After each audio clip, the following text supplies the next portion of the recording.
Hello, I am Shalini Jungheera from canyon foundation और मैं अपने व्यूअर्स का यहाँ पे स्वागत करती हूँ। और आज हमारे साथ यहाँ प्रस्तुत हैं डॉक्टर नीतू तलवार, जो कि 24 साल का एक्सपीरियंस होल्ड करती हैं और 15 साल का एक्सपीरियंस इनके पास है पल्मोनोलॉजिस्ट का। She is working with FMRI Gurgaon, Fortis memorial research institute. तो डॉक्टर नीतू तलवार, आज मैं आपसे छोटे से ज़रा से सवाल पूछना चाहूँगी बच्चों से रिलेटेड। हाँ जी, बिल्कुल मैम, जैसे आजकल टाइम चल रहा है कोविड का और छोटे बच्चे हमको स्कूल नहीं भेज पा रहे हैं और स्कूल्स खुल गए हैं और हमें स्कूल भेजना है उन्हें, तो हमें क्या प्रिकॉशंस लेने चाहिए? Thank you Shalini for the introduction और a very good afternoon to all the viewers. तो मैं सबसे पहले ये कहना चाहूँगी कि अगर हमारी जैसे मैं अभी कुछ टाइम पहले ही बता रही थी, अगर हमारी डिफेंस फोर्सेस बिल्कुल रेडी हैं अटैक के लिए, तब हमारे ऊपर कोई अटैक नहीं करता। तो वैसे ही कोविड एक पैंडेमिक है और ये अभी चलता रहेगा और 1-2 वेव्स आएंगे, ये हमें मान के चलना चाहिए और कोई भी लैक्सिटी, कोई भी रिलैक्सेशन हमारे लाइफस्टाइल में, हमारे प्रिकॉशंस में हमें नहीं आने देने चाहिए। एट द सेम टाइम घबरा के ऐसे भी ना हो कि हम डर के घर के अंदर ही रहें और अपने रूटीन वर्क्स ना करें, रूटीन पढ़ाइयाँ ना करें। तो इसलिए मेरी एडवाइस ये रहेगी कि अभी जैसे विंटर्स आ रहे हैं, चेंज ऑफ सीज़न हो रहा है, तो दोबारा से हो सकता है कि इन्फेक्शन दोबारा से एक वेव बन के आए। तो हमने जो सीखा है पिछले 2 सालों में, जैसे डिस्टेंस मेंटेन करके रखना, 6 फीट की दूरी रखना, हाइजीन रखना, ये सब हमें उसी सिंसियरिटी से कंटिन्यू रखना है।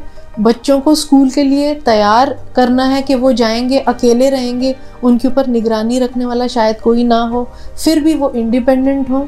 तो उन्हें बताना है कि बेटे, अगर किसी को स्नीजिंग आ रही है, किसी को खांसी है, अगर आपके किसी फ्रेंड को बुखार है, तो आपने उसको अवॉइड करना है, उससे दूर रहना है। ये नहीं कि स्टिग्मेटाइज करना है या किसी को हम बीमार बता रहे हैं, मगर ये बचाव है और एक जानलेवा बीमारी से बचाव की कोशिश है।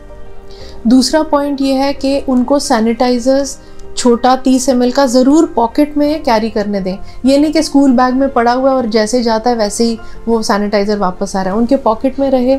और उनको बोलें कि हर 2 घंटे बाद, स्पेशली कुछ खाने के पहले, उन्होंने सैनिटाइज़र से हाथ अपना साफ़ करना है। फिर एक बहुत ज़रूरी बात है कि हाथ सही तरीके से कैसे धोया जाए। तो ये नेट पे बहुत अच्छे से वीडियोस बने हुए हैं, पिक्चर्स बने हुए हैं, तो प्लीज़ घर में ही अभी से ही प्रैक्टिस करना शुरू कर दें कि कैसे हाथों को साफ़ करना है और वो सारे स्टेप्स कैसे करने हैं, इंटरलॉकिंग पूरा, ताकि कोई भी लैक्सिटी ना आए। और मास्क बच्चों के स्कूल यूनिफॉर्म का पार्ट बन जाना चाहिए, हम सबके डेली रूटीन का पार्ट बन जाना चाहिए कि मास्क हो, वेल फिटेड हो। ये नहीं कि यहाँ से गिर रहा है, वहाँ से गिर रहा है, ये लूज स्ट्रैप है, उसे नोज़ के ऊपर अच्छे से फिट करके नोज़ और मुंह दोनों को कवर करना है, ताकि नोज़ और मुंह में कोई भी ऐसी चीज़ ना जाए जहाँ से कीटाणु अंदर जा सकता है। सबसे इम्पॉर्टेंट और लास्ट पॉइंट ये है कि मेरी पर्सनल रिक्वेस्ट है हर एक एडल्ट, हर एक परिवार के सदस्य से कि प्लीज़ अपना वैक्सीनेशन कराएं। आप अपने आप को प्रोटेक्ट कर रहे हैं और बच्चे को हम एक कुकून इफेक्ट दे रहे हैं। बच्चा बीच में और सारे अगर वैक्सीनेटेड उसके अराउंड होंगे तो बच्चा अपने आप प्रोटेक्ट हो जाएगा। तो प्लीज़ आप खुद भी सारे रूल्स का फॉलो आप करें, बच्चों को सिखाएं, बच्चों पे चेक रखें एंड डोंट किसी भी चीज़ को फॉर ग्रांटेड ना लें। So very well said doctor, thank you. तो मैं आगे ये जानना चाहूँगी कि कोविड के चलते चलते जैसे वेदर चेंज हो रहा है आजकल, हमारे पास डेंगू, मलेरिया एंड टाइफाइड के बहुत केसेस आ रहे होंगे आजकल हॉस्पिटल में, तो आप क्या गाइडलाइंस इशू करते हैं बच्चों के लिए कि हम उनको कैसे प्रोटेक्ट करें? ये इतनी स्ट्रॉन्ग बीमारियां हैं जो कि हम लोग बच्चों को सेव करना है, क्योंकि हम लोग बड़े तो एडजस्ट कर लेते हैं, लेकिन व्हाट अबाउट किड्स, कैसे सेव गार्ड किया जाए? हाँ। तो अभी बहुत ही ज़्यादा ज़रूरी है कि अभी त्योहारों का टाइम है, it's a very happy time, celebration का टाइम है, तो हम अपनी सेलिब्रेशन ज़रूर मनाएं, ज़रूर एंजॉय करें, मगर अपने फैमिली मेम्बर्स के साथ घर के अंदर। लार्ज गैदरिंग्स, बहुत ज़्यादा भीड़ और बहुत ज़्यादा हम लोग अगर आउटिंग ना करें तो वो हमारे हित में होगा, ताकि ये त्यौहार का टाइम हमारा बीमारी में ना जाए। तो घर पे रहें, बड़ी गैदरिंग्स ना करें, अगर बहुत ज़रूरी होता है तो बहुत कम से कम लोगों से आप गैदरिंग करें। और एक कुछ मैं पॉइंट्स बताऊंगी, क्योंकि हम ये भी नहीं चाहते कि हर आज के टाइम में ऐसे हो रहा है कि बच्चा छींक मार रहा है और पेशेंट्स अगले दिन आ जाते हैं कि 6 घंटे पहले छींक मारी है, कुछ बीमारी तो नहीं, इन्वेस्टिगेशंस कराओ। तो डरो भी नहीं, और किस हद तक हम घर पे रख सकते हैं और किस हद के बाद हमें हॉस्पिटल में जाना है वो मैं बताना चाहूँगी। अगर बच्चे को बुखार के साथ कोल्ड और कॉफ है तो वो वायरल इन्फेक्शन है, और अगर 50% बच्चा एक्टिव है, 50% खा पी रहा है, तो आप प्लीज़ उसे घर पे रख सकते हैं, और कॉफ सिरप्स या जो भी अन्य दवाइयाँ हैं आप अपने डॉक्टर से संपर्क करके करेक्ट डोसेज में आप बच्चे को दे सकते हैं। अगर कोल्ड कॉफ नहीं है और फीवर है तो हमारा शक जाता है कि शायद डेंगू हो, चाहे शायद टाइफाइड हो, शायद मलेरिया हो। तो आप फिर 3 दिन भी ना रुकें, पहले 1-2 दिन में ही आप अपने डॉक्टर से कांटेक्ट करें, ताकि सही टाइम पे डायग्नोसिस हो, सही टाइम पे इलाज हो और हॉस्पिटलाइजेशन अवॉइड हो सके। हॉस्पिटलाइजेशन तभी होती है जब हमको पता नहीं चलता डायग्नोसिस का और हम निगलेक्ट कर देते हैं और कॉम्प्लिकेशंस आ जाती हैं। तो अगर कोल्ड कॉफ है और फीवर है, तो अगर 104 फीवर भी है तो आपको घबराने की ज़रूरत नहीं है। वायरल फीवर में 103, 104 आता है। आपने बच्चे को रेस्ट दिलाना है, पैरासीटामोल टाइम पे देनी है। आपने उसको देखना कि रेस्ट मतलब ये नहीं कि टीवी चल रही है या वीडियो गेम्स चल रही हैं या फ़ोन पे वो लगा हुआ है।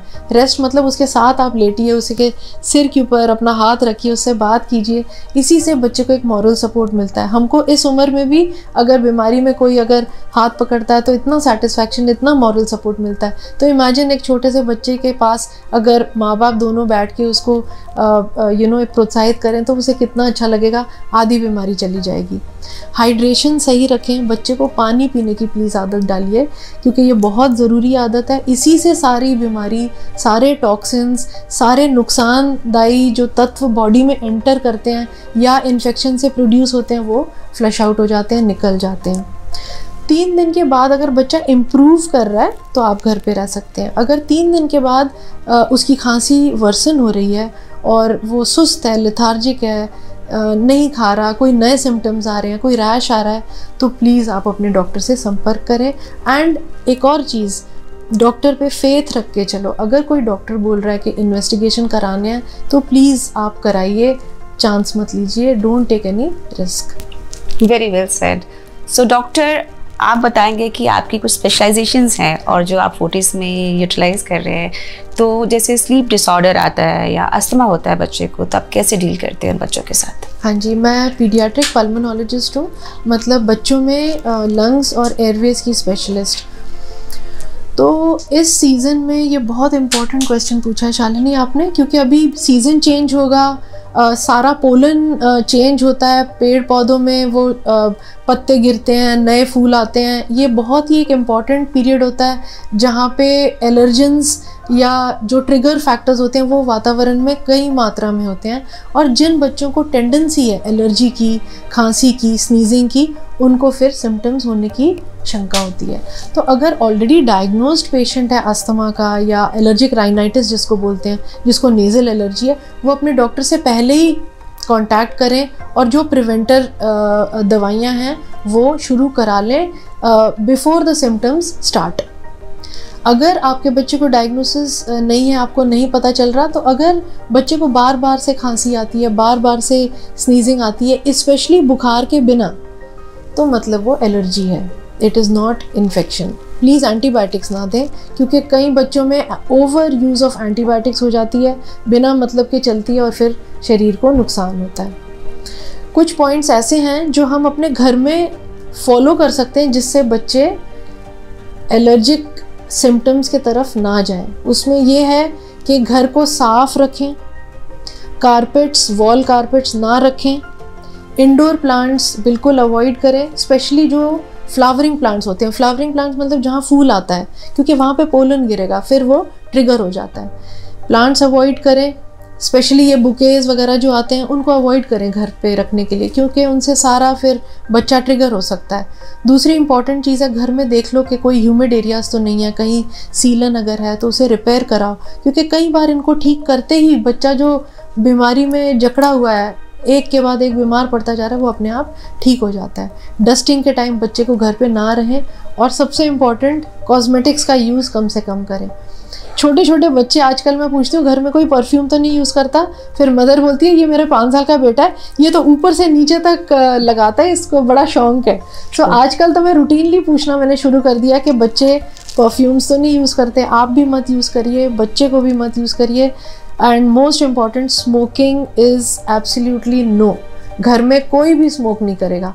बाहर भी स्मोक करके अगर आप आएंगे तो आपके बच्चे के लंग्स को नुकसान हो सकता है। वो बेचारा बड़ा होके एक कॉम्प्रोमाइज लंग्स के साथ कैसे एक फ्रूटफुल लाइफ जिएगा। तो अपने बच्चों के लिए, पूरे फैमिली के लिए, पूरे सिटी के लिए, पूरे कंट्री के लिए, we have to take care at individual level. Very nice. So doctor, I've been hearing about this hospital, Fortis, and what you say कि ये hospital कैसे different है बाकी hospital से, since you are working with it? Fortis में सबसे main बात है कि इधर सारी सुविधाएं उपलब्ध हैं एक ही छत के नीचे, एंड सारे सब स्पेशलिटीज़, सुपर स्पेशलिटीज़ एक ही रूफ़ के नीचे अवेलेबल हैं। मैं अपने डिपार्टमेंट की बात करती हूँ। मैं पीडियाट्रिक डिपार्टमेंट या चाइल्ड या बच्चों के स्पेशलाइजेशन वाले डिपार्टमेंट से बिलोंग करती हूँ।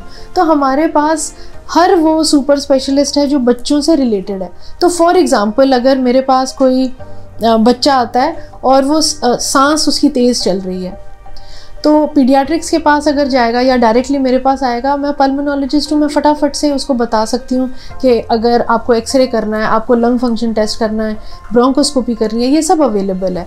अगर मान लो उसको कोई सर्जिकल कॉज है, कोई मोटा, कभी कभी क्या होता है बनावटी नुकसान होता है, मान लो एयरवेज अगर सिकुड़े हुए हैं या उसके ऊपर कोई ब्लड वेसल आके उसको दबा रही है, तो सर्जन यहाँ पे है, पीडियाट्रिक सर्जन है। तो हर सुपर स्पेशलिटी यहाँ पे अवेलेबल है, and they are the best in the country. क्योंकि मैं ऐसे I don't want to show off, मगर एज डॉक्टर्स ऐसी जगहों पे पहुंचना और ऐसा टर्शरी लेवल काम करने के लिए बहुत मेहनत लगती है, क्योंकि हमारे कंट्री में इतना कंपटीशन है। सो आप आंख बंद करके अपने बच्चे को, अपने कोई भी परिवार के सदस्य को, you can have total faith कि यहाँ मेरा इलाज प्रॉपरली होगा, कुछ गलत नहीं होगा। And at least I am speaking for my department कि हम तो ये सोचते हैं कि कल को हमारे ऊपर अगर कुछ हॉस्पिटलाइजेशन आती है तो even I can't afford things. तो इसीलिए वही टेंडेंसी से हम पेशेंट्स के साथ मिनिमम इन्वेस्टिगेशंस के साथ बेस्ट केयर, बेस्ट ट्रीटमेंट देते हैं, and we look after right from entry point right to home, and we are available on WhatsApp, on phones। मैं तो खुद रिपोर्ट्स WhatsApp पे भेजती हूँ ताकि हॉस्पिटल में ना आना पड़े और एक्सपोजर बच्चों का इन्फेक्शंस से ना हो।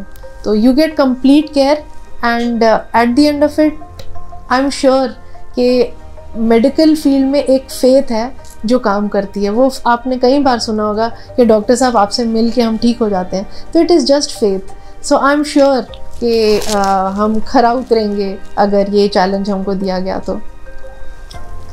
Thank you doctor. So viewers, आपने देखा कि हमारी डॉक्टर ने हमें कितनी वैल्यूबल इन्फॉर्मेशन दी है, और सबसे पहले डॉक्टर ने बताया है कि हमें डॉक्टर्स पे फेथ रखना चाहिए, अपनी बॉडी को हाइड्रेटेड रखना चाहिए, अपने आप जो है कवर्ड क्लोथ्स पहनने चाहिए और फेथ रखना चाहिए। So doctor, thank you so much for having here.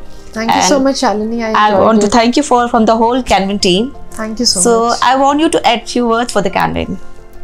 हाँ जी, ये एक बहुत ही जब मैं यहाँ पे आई तो आई ऑलरेडी न्यू कि ये इतना अच्छा काम कर रहे हैं, ये एक बहुत बड़ी NGO है, and definitely we want to associate with them, ताकि मैं मान लो मैंने कुछ बात बताई and few hundreds have listened, तो मुझे अच्छा तब लगेगा जब मेरी आवाज़ बहुत ज़्यादा लोगों तक पहुंच सकें। तो ये डेफिनेटली हेल्प कर रहे हैं, and definitely I would request them कि हम जितना हेल्प कर सकते हैं, हम जितना रीच आउट कर सकते हैं, वो हम इकट्ठे मिलके साथ चलें।